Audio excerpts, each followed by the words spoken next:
महाराष्ट्री में तो आनंद का कवि हूँ, मस्ती का कवि हूँ, पूरे देश दुनिया में जाता हूँ। लेकिन उससे पहले बता दूं मैं उत्तर प्रदेश से आता हूँ।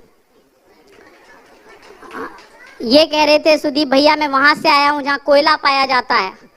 रमेश दादा कह रहे थे मैं आगरा पागल खाने से आया हूँ, वहाँ पागल पाए जाते हैं। मैंने कहा मैं उत्तर प्रदेश से आया हूँ, वहाँ बुलडोजर पाया जाता है।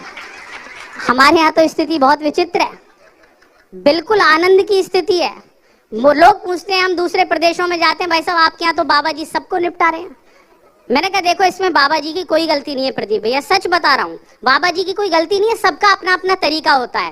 गांधी जी कहते थे अगर आपके घर के बाहर कोई कचरा फेंके तो आप खुद उठा के उसे साफ कर दो। मोदी जी उनसे एक कदम आगे। मोदी जी कहते हैं अगर आपके घर के बाहर कोई कचरा फेंके तो उसी से साफ करवाओ जिसने वो कचरा फेंका था। हमारे बाबा जी इन दोनों से एक कदम आगे हैं। आप जो समझे वो तैयार रहे। हमारे बाबा जी इन दोनों से एक कदम आगे। हमारे बाबा जी कहते हैं अगर आपके घर के बाहर कोई कचरा फेंके तो आप कचरे को भी साफ कर दो। तालियां जोरदार वाली बजानी है जो समझ गया है। हाँ, बाबा जी आ गए, हम नौजवान संकट में आ गए। 4 पंक्तियां आनंद की सुना रहा हूं, मस्ती की सुना रहा हूं, निवेदन कर रहा हूं। क्या हमको समझ के रोमियो अंदर न करा दें। उत्तर प्रदेश में हमारी हालत क्या हुई भाई सुनना। क्या हमको समझ के रोमियो अंदर न करा दें, अच्छे भले लोगों को ये मुर्गा न बना दें। तैयार है ना आप। हमको समझ के रोमियो अंदर न करा दें, अच्छे भले लोगों को ये मुर्गा न बना दें। यूपी के कुंवारे सभी ये सोच रहे हैं, बाबा जी अपनी ही तरह बाबा न बना दें। ताली बजाओ मिल के सारे जोर जोर से। महाराज श्री कह रहे थे मेरी पार्टी का पता नहीं, महाराज श्री हम कवियों की पार्टी का भी पता नहीं। सच बता रहा हूँ, जो माँ की नहीं सुन रहा वो राहुल गांधी, जो चाचा की नहीं सुन रहा वो अखिलेश यादव, जो किसी की नहीं सुन रहे वो नरेंद्र मोदी। और आनंद अगली पे आएगा, जिसकी कोई नहीं सुन रहा वो अरविंद केजरीवाल। तालियां जोरदार वाली आप बजा सकते हैं। ये बहुत जरूरी है मस्ती। महाराज श्री अब तो परिवार का कार्यक्रम है, कभी कभी स्थिति बहुत विचित्र हो जाती है। बड़े बुजुर्ग लोग भी बैठे हैं। हमारे तो पड़ोस में एक भैया रहते हैं, मैं तो टीचर आदमी। बच्चा आया, मैंने बोर्ड पे लिख दिया इलेक्ट्रिसिटी। एक बच्चे को खड़ा कर दिया जैसे वो घूम रहा है, क्या लिखा हुआ है। उसने कहा मास्टर जी इलेक्ट्रिसिटी।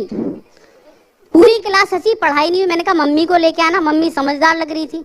वो मम्मी को लेके आए। मैंने कहा जी आपका लड़का इलेक्ट्रिसिटी को इलेक्ट्रिसिटी बोलता है। पूरी क्लास हंसती है, पढ़ाई नहीं हो पाती है, चक्कर क्या है। मम्मी ने कहा मास्टर जी अभी मेरा बच्चा छोटा है, अभी इसकी कैपेसिटी इतनी है। तब मुझे समझ में आया पूरा वायर ही खराब है। मैं पापा के पास चला गया, पापा सुदीप भैया जैसे। मैंने कहा जी आपका लड़का इलेक्ट्रिसिटी को इलेक्ट्रिसिटी बोलता है, आपकी वाइफ कैपेसिटी को कैपेसिटी बोलती है, चक्कर क्या है। अब सुदीप भैया को ध्यान रखना और आनंद लेना। सुदीप भैया ने कहा मास्टर जी चक्कर मुझे 10 साल से पता है, लेकिन आप फोकट की पब्लिसिटी क्यों कर रहे हो। तब मुझे समझ में आया पूरा ट्रांसफार्मर ही गया। मैं पैरों पे लेट गया। मैंने कहा कोई घर में बड़ा बुजुर्ग है। उसने कहा हाँ है, 70 साल के दादाजी। वो उन्हें ले आया। मैंने कहा जी आपका पोता इलेक्ट्रिसिटी को इलेक्ट्रिसिटी बोलता है, आपके लड़के की वाइफ कैपेसिटी को कैपेसिटी बोलती है, चक्कर क्या है। अब दादाजी का उत्तर सुनना और दादाजी के लिए तालियां बजा देना, क्योंकि दादाजी हरियाणा के ही थे।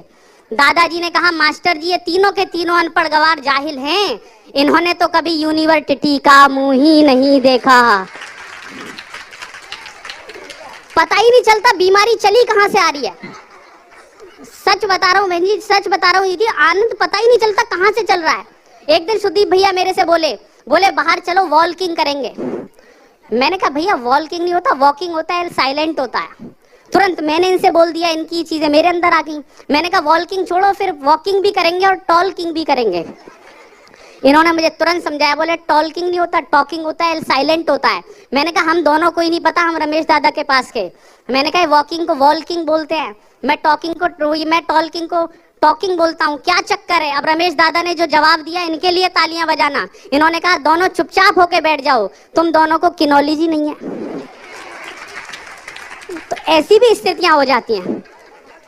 महाराज श्री अभी चुनाव हुए, आपने बताया कि चुनावों में स्थिति कभी कभी बड़ी विचित्र हो जाती है। सारे विपक्षियों ने मोदी जी पे आरोप लगा दिया, मोदी जी पूरे विश्व में घूम रहे हैं, मोदी जी ने सारी दुनिया की यात्राएं की। लेकिन मैं एक ऐसी जगह निकाल के लाया, मैंने सारे विपक्षियों को जवाब दिया। आपको आनंद आएगा, पहली बार सुनोगे, निवेदन कर रहा हूं।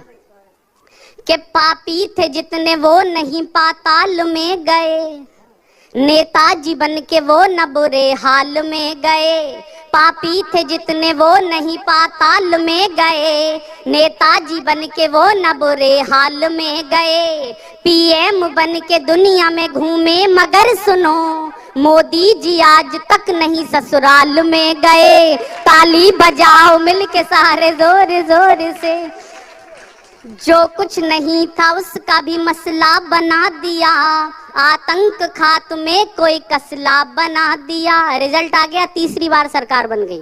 तब मैंने 4 पंक्तियां कही, आपको आनंद आएगा। नया प्रतीक जोड़ रहा हूं, महाराज श्री भी वहां से निवेदन कर रहा हूं कि जो कुछ